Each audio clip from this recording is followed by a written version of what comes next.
बिस्मिल्लाहिर्रहमानिर्रहीम। आज की इस वीडियो में हम डिटेल से डिस्कस करेंगे नाइन्थ क्लास इंग्लिश का जो बोर्ड का पेपर पैटर्न है। इंशाअल्लाह आप पंजाब के किसी भी बोर्ड से ताल्लुक़ रखते हैं, आपका नाइन्थ क्लास इंग्लिश का जो पेपर है, जो पेपर पैटर्न आज मैं आपसे शेयर करूंगा, इंशाअल्लाह इसी पैटर्न के मुताबिक होगा। वीडियो शुरू करने से पहले तमाम बच्चों से रिक्वेस्ट है, एक दफ़ा दुरूद शरीफ पढ़ के कमेंट में डन लिख दीजिएगा। अल्लाह ताला से दुआ है अल्लाह ताला तमाम बच्चों को उनकी उम्मीदों से ज़्यादा नंबर दे और अच्छे ग्रेड के साथ कामयाब करे। और तमाम बच्चों से रिक्वेस्ट है, इस वीडियो को आपने एंड तक देखना है। इंशाअल्लाह ये वीडियो मुकम्मल देखने के बाद आपको मुकम्मल तौर पर पता चल जाएगा कि आपका जो नाइन्थ क्लास इंग्लिश का पेपर है ये किस तरह होता है, इसको आपने कहाँ कहाँ से तैयार करना है, कौन सी चीज़ें स्किप करनी है, किन पे ज़्यादा फोकस करना है। ये मुकम्मल वीडियो देखने के बाद इंशाअल्लाह आपकी जो तैयारी है वो 2 से 3 घंटे में मुकम्मल तौर पर हो जाएगी। तो सबसे पहले हम बात करेंगे नाइन्थ क्लास इंग्लिश का जो ऑब्जेक्टिव पेपर होता है, जिसको आप मरूजी पेपर भी कहते हैं। इसमें टोटल जो MCQs होते हैं ये 19 होते हैं। हर MCQs का एक ही नंबर होता है और इसके जो टोटल मार्क्स होते हैं वो भी 19 ही होते हैं। तो आपका जो ऑब्जेक्टिव पेपर में सबसे पहला जो सवाल होता है, जो कि ऑप्शन नंबर A के नाम से होता है, choose correct form of verb, यानी कि आपने फॉर्म जो वर्ब की फॉर्म है करेक्ट चूज़ करनी होती है। 4 ऑप्शन दिए होते हैं और इसको आपने प्रिपेयर कहाँ से करना है, आपकी जो बोर्ड की ग्रामर की बुक है, PCTB की, बोर्ड वालों की ग्रामर की। बाल बच्चे कहते हैं कि सर हमारे पास लर्नर है, हमारे पास शरा सरमाया है, या हमारे पास किसी और पायलट कंपनी की है। तो यहाँ पे जो मैं बात कर रहा हूँ ये बोर्ड की ग्रामर की बुक की बात कर रहा हूँ। जिस तरह आपकी बोर्ड की इंग्लिश की बुक है, इस तरह बोर्ड की ग्रामर की बुक भी होती है जो मार्केट से इजीली मिल जाती है। इसका जो पेज नंबर 163 से लेकर 168 तक है, आपने सिर्फ ये वाले पेजेस को प्रिपेयर करना है। तो आपका ये 5 नंबर का जो सवाल है, choose the correct form of verb वाला, इंशाअल्लाह ये उसमें से अटैम्प्ट हो जाएगा।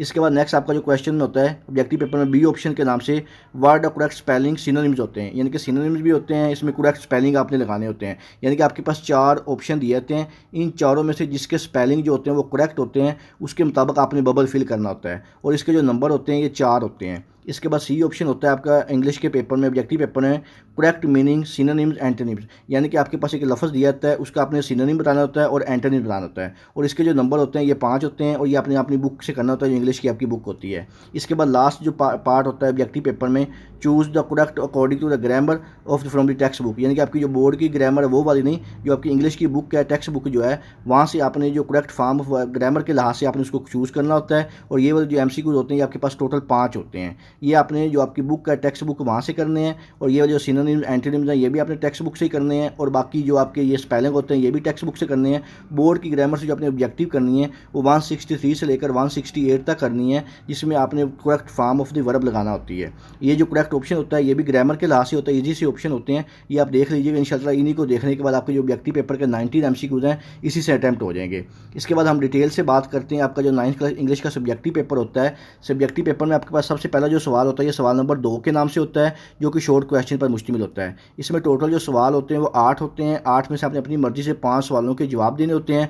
हर सवाल के 2 नंबर होते हैं और आपका जो क्वेश्चन नंबर 2 है ये टोटल 10 नंबर का होता है। और ये जो 8 सवाल होते हैं इसमें जो 5 सवाल हैं वो आपकी जो एक्सरसाइज है वहाँ से पूछे जाते हैं और जो बाकी के 3 सवाल हैं वो आपके लेसन के अंदर से पूछे जाते हैं। अगर आप सिर्फ एक्सरसाइज वाले क्वेश्चन कर लें तो आपके ये जो 10 नंबर का सवाल है ये अटैम्प्ट हो जाएगा। इसके बाद नेक्स्ट आपका क्वेश्चन नंबर 3 होता है, जिसमें आपने ट्रांसलेट करनी होती है पैराग्राफ की इनटू उर्दू, यानी कि आपके पास जो पैराग्राफ दिया जाता है वो इंग्लिश में होता है, इसको आपने उर्दू में ट्रांसलेट करना होता है और इसके टोटल जो नंबर होते हैं वो 8 होते हैं। इसके बाद नेक्स्ट आपके पेपर में जो क्वेश्चन नंबर 4 के नाम से होता है, जिसमें आपने पोएम की समरी करनी होती है, स्टैंजा ऑफ द पोएम करना होता है। देखिए ये समरी आसान है और यहाँ पे बच्चे मुझसे अक्सर पूछते हैं कि सर हम कौन सी समरी करके जाएँ, हमारा मॉर्निंग में पेपर है, और बाद बच्चे कहते हैं सर हमारा इवनिंग में पेपर है, क्या जो मॉर्निंग वालों की आएगी वो इवनिंग वालों को वही आ सकती है कि नहीं आ सकती, कि हम दूसरी करके जाएँ।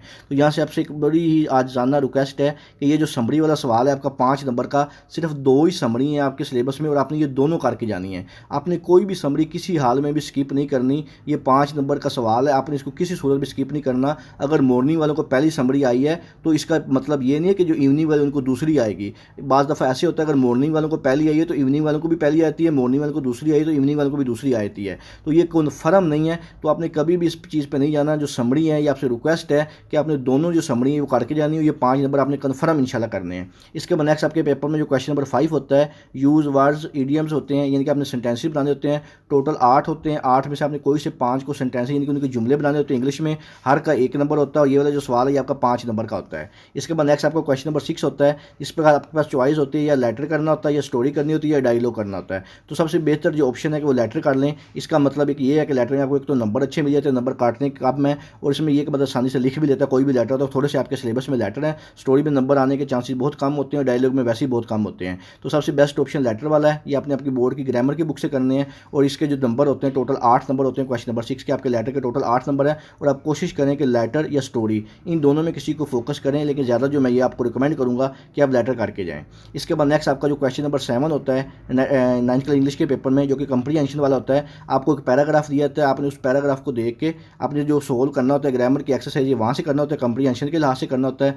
इसमें टोटल आपके पास जो सवाल होते हैं वो 5 होते हैं, हर सवाल के 2 नंबर होते हैं और ये वाला जो आपका क्वेश्चन नंबर 7 है ये टोटल 10 नंबर का होता है। यानी कि आपने ये क्वेश्चन नंबर जो 7 इसको लाजमी करके जाना है, बहुत इंपॉर्टेंट है। इसके बाद नेक्स्ट आपका जो क्वेश्चन नंबर 8 होता है ये टेंसेज होते हैं। टेंसेज में क्या करना होता है, आपने टोटल आपके पास 8 होते हैं, 8 में से आपने 5 के आंसर देने होते हैं और ये वाले जो आपने करने होते हैं फॉर्म बोर्ड की जो आपकी ग्रामर की बुक है वहाँ पे जो सोल्व एक्सरसाइज दी होती है आपने वहाँ से करने हैं। हर का 1 नंबर होता है, टोटल ये 5 नंबर के आपसे पूछे जाते हैं। इसके बाद आपका जो लास्ट सवाल होता है क्वेश्चन नंबर 9 के नाम से होता है चेंज ऑफ वाइज, जिसमें आपने उसको चेंज करना, यानी कि एक्टिव को पैसिव वाइज में, पैसिव को एक्टिव वाइज में चेंज करना होता है। और ये टोटल आपके पास जो होते हैं 5 नंबर के होते हैं और यानी कि आपका जो सवाल नंबर 9 है ये 5 नंबर का होता है। तो ये था आपका 9th क्लास का मुकम्मल जो पेपर पैटर्न है। इंशाअल्लाह आपका जो बोर्ड का पेपर है सारा का सारा इसी पैटर्न के मुताबिक होगा। इसके अलावा अगर आपके ज़हन में किसी किस्म का कोई भी सवाल हो मुझसे कमेंट सेक्शन में पूछ सकते हैं। दुआओं में याद रखिएगा। जज़ाकल्लाह, अल्लाह हाफिज़।